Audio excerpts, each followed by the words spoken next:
NGO की ओर से appear होते थे। जैसे जाकिया जाफरी कहती थी, जो आप महंगे लॉयर्स की बात कर रहे हैं, कि आपकी तरफ के जो लॉयर्स थे वो बहुत हेविली पेड थे, उनकी तरफ से नहीं थे। एसआईटी के लॉयर्स जो थे हमारी ओर से हमारे लॉ ऑफिसर ही थे और कोई नहीं था। हाँ, उनको बहुत पैसे, लॉ ऑफिसर को इतना पैसा नहीं मिलता है, आप जानती हो। इसके पेमेंट का एक सिस्टम होता है, इसका रेट शब्द प्रयोग ठीक नहीं है, मगर उनकी फीस तय होती है। और कई सारे इतने गलत बातें कि फायरिंग में सिर्फ मुसलमान मारे गए, कोर्ट ने आज ये भी नकार दिया कि ऐसा नहीं हुआ है। फायरिंग में मुसलमान नहीं मारे गए, लेकिन दंगों में तो मुसलमान मारे गए ना। देखिए स्मिता जी, एक बात आप समझ कर चलिए, जिस तरह से 60 लोगों को जिंदा जला दिया था, उसका समाज में आक्रोश था। और जब तक दंगे नहीं हुए तब तक किसी ने इसका क्रिटिसिज्म भी नहीं किया, accept Bharatiya Janata party. Congress party का एक भी स्टेटमेंट, पार्लियामेंट चल रही थी उस दिन, किसी ने दुख भी व्यक्त नहीं किया कि 60 लोगों को जिंदा जलाने की घटना का आप भर्त्सना भी नहीं करोगे, निंदा भी नहीं करोगे। इतनी बड़ी वोट बैंक पॉलिटिक्स होगी। आज सुप्रीम कोर्ट ने यह भी कह दिया कि जाकिया जाफरी किसी और के निर्देशन पर काम करती थी। कई सारे विक्टिम्स का एफिडेविट एनजीओ ने साइन कर दिए, विक्टिम को मालूम ही नहीं है।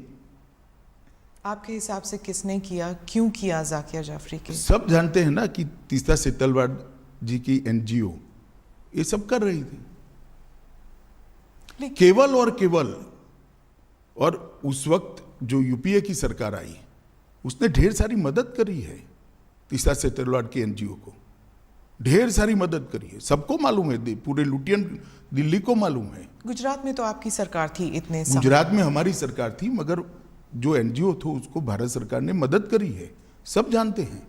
और केवल मोदी जी को टारगेट बनाकर ये सब किया गया, उनकी छवि को हानि पहुंचाने के लिए किया गया, उनको दंगों के केस में उनकी लिप्तता बनाने के लिए किया है। मगर सत्य को कुछ नहीं होता है।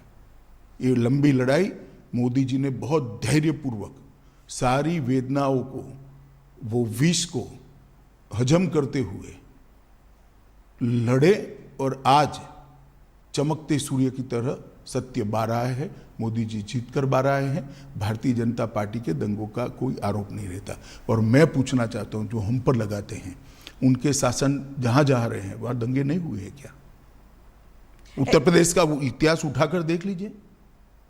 पर कभी लेबल नहीं लगा किसी पर? लेबल लगाया नहीं आप लोगों ने, लेबल हमने थोड़ी ना लगाया है, लेबल फैक्ट के आधार पर थोड़ी ना लगा है। आप भी नहीं लगा पाए एज अ पॉलिटिकल पार्टी? हम करते ही नहीं, हम करना भी नहीं चाहते। हम क्यों किसी पर लगाए लेबल? दंगों का पॉलिटिकल उपयोग करना ही नहीं चाहिए। गुजरात में जब भी इन्वेस्टमेंट समिट होता था, हर अखबारों में दंगों पर आर्टिकल आ जाते थे। 10 साल तक, 12 साल तक कंटिन्यूअस आए। मोदी जी जब भी विदेश जाते थे, उनको एम्ब्रेस करने के लिए विदेश के अखबारों में आर्टिकल छपाए गए। एक व्यक्ति को परेशान करने के लिए कैसा हो सकता है?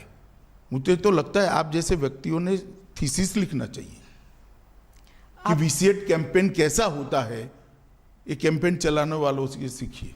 तो इसलिए सुप्रीम कोर्ट का ये वर्डिक्ट इतना अहम क्यों है पार्टी के लिए और मोदी जी के लिए? मतलब आप जब इतिहास लिखेंगे आपकी पार्टी के लिए, तो 20 साल बाद, क्योंकि आज का जो युवा है वो तो जानता भी नहीं शायद 2002 में हुआ क्या, क्योंकि ये 20 साल पुरानी बात है।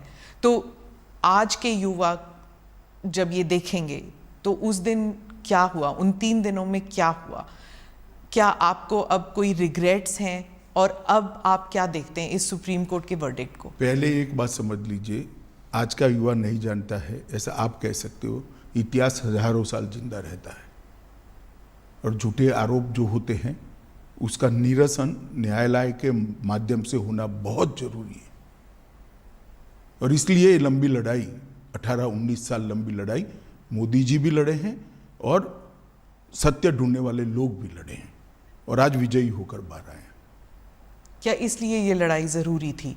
मतलब कि आप इतिहास जब लिख रहे हैं अपनी पार्टी के लिए नहीं, किसी भी झूठ के सामने लड़ाई करना निहायत जरूरी होता है। किसी भी अपप्रचार के सामने उसको एक्सपोज करना बहुत जरूरी होता है। इतिहास तो अपने आप बनते रहते हैं। 2 बार 2/3 बहुमत से जीतना ही इतिहास है। देश में जीएसटी डाल देना भी इतिहास है। देश के अंदर सीडीएस बनाना भी इतिहास है।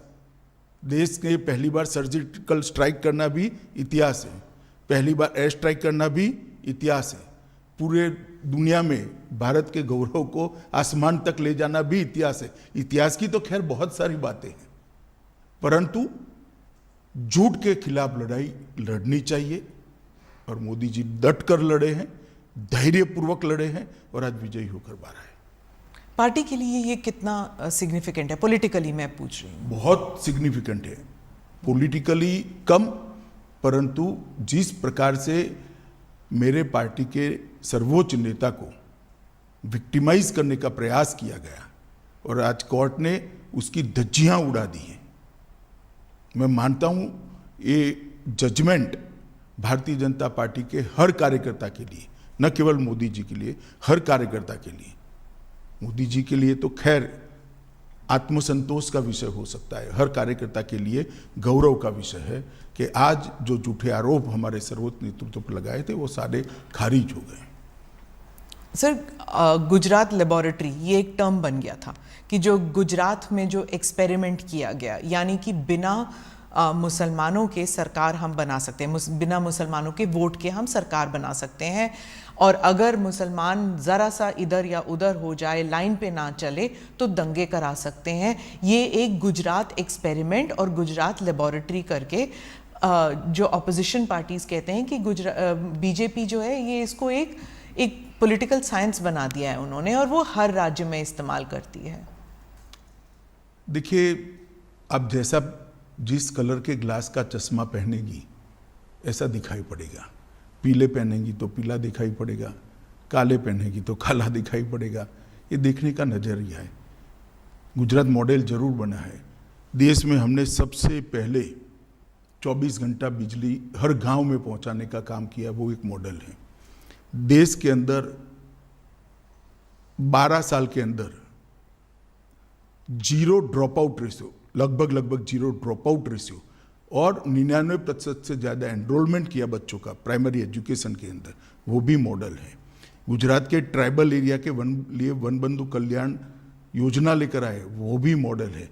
10% ग्रोथ रेट के साथ 12 साल तक एग्रीकल्चर ग्रोथ रेट हमने अचीव किया है, वो भी एक मॉडल है। ढेर सारे मॉडल है, हाईवेज से लेकर ग्रामीण विकास से लेकर अर्बन डेवलपमेंट तक। हमारे अर्बन डेवलपमेंट के एक्ट भी मॉडल है। जहाँ तक दंगों का सवाल आप कर रही है, आप एक बात समझ लीजिए, आप इतनी वरिष्ठ पत्रकार है स्मिता बहन, आप कांग्रेस के शासन के जो आपको ठीक लगे वो 5 साल, और भारतीय जनता पार्टी के शासन से जो आपको ठीक लगे वो 5 साल ले लो। कितने घंटे कर्फ्यू रहा, कितने लोग मारे गए, कितने दंगे हुए, और दंगे का ड्यूरेशन क्या था, कंपैरिजन कर लीजिए तो मालूम पड़ जाएगा कि दंगे किसके शासन में ज्यादा हुए। और दूसरी बात, ये दंगा होने का मूल कारण गोधरा की ट्रेन को जला देना था। 60 लोगों को, 16 दिन की बच्ची को मां की गोद में बैठे हुए जिंदा जलते हुए मैंने देखा है। मेरे हाथ से अग्नि संस्कार किया है मैंने गोता गांव में। इसके कारण दंगे हुए थे, और आगे जो दंगे हुए हैं वो पॉलिटिकली मोटिवेटेड थे। रिजर्वेशन का आंदोलन हुआ, दंगों में कन्वर्ट कर दिया गया। जब वो गोधरा से बॉडीज लेके गए